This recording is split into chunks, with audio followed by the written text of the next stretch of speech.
उसकी मेहनत के मुकाबले ये सैलरी कुछ भी नहीं है। हृदय से देश के सभी शिक्षकों को सैल्यूट, प्रणाम।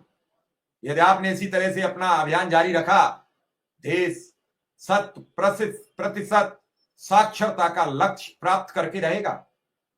1999 में मैं विशिष्ट वीटीसी में एक शिक्षक के रूप में चयनित न हो पाने के कारण मैं बेसिक शिक्षा अधिकारी बना। बराबर जीवन में मिस करता रहा हूं कि मैं एक शिक्षक क्यों नहीं बन पाई।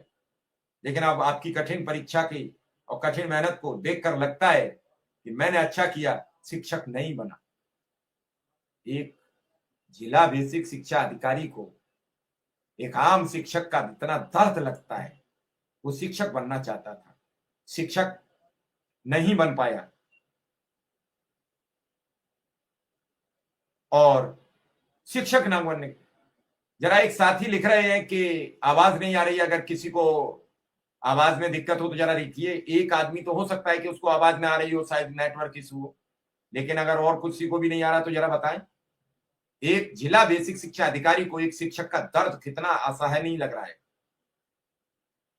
और उन्हें ये सालता रहा, मिस करते हैं कि वो शिक्षक नहीं बन पाए।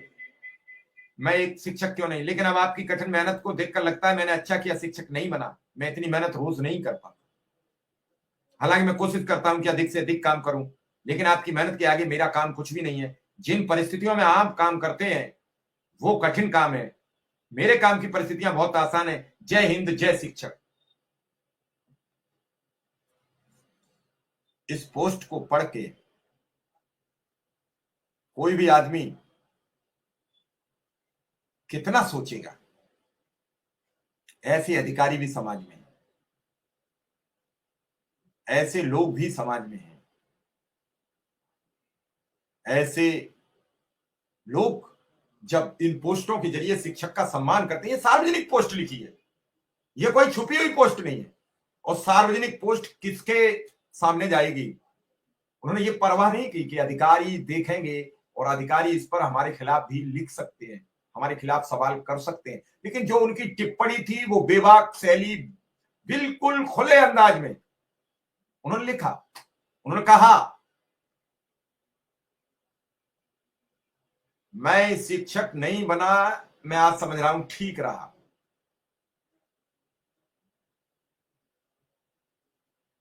अब आप सोचिए, आप समझिए, एक शिक्षक का जीवन कितना संकटमय होता है।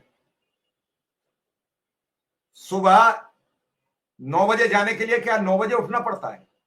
6 बजे से मन मस्तिष्क में सवाल घूमते हैं 9 बजे जाने के लिए। बिस्तर छोड़ना, रोज के जो कार्य है उन्हें निपटाना, नहाना धोना, 1-2 मिनट बच्चों से, परिवार से सब कुछ बातचीत करना, उसके बाद हाँपते हूंपते जल्दी जल्दी साइकिल, स्कूटी, मोटरसाइकिल, जिससे भी जाना है उठाना और फिर भागना, जल्दी जल्दी स्कूल पहुंचना।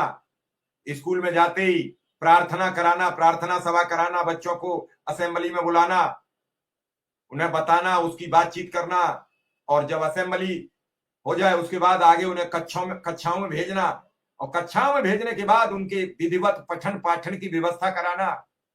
अगर 5 क्लास के बच्चे हैं, 8 क्लास के बच्चे हैं और उन सबको, सब में टीचर नहीं है, तो सबको एडजस्टमेंट करना, किसमें कौन पढ़ाएगा, छोटा काम है, इसे आप छोटा काम मानते हैं।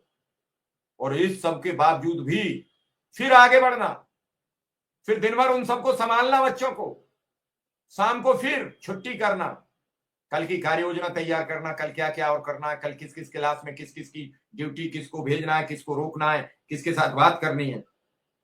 ये सारी चीजें शिक्षक ही करता है। वो सिर्फ किस लिए करता है कि शिक्षक के साथ एक टैग लगा हुआ है, शिक्षक समाज का निर्माण करता है, शिक्षक समाज का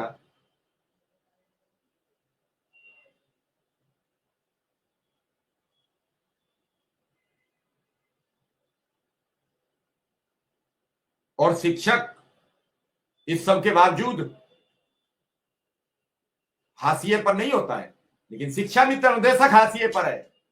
उसे तो अपने मन के हिसाब से मानदेय, तनख्वाह, वेतन मिलता है, इसलिए वो उसका परिवार चल जाता है।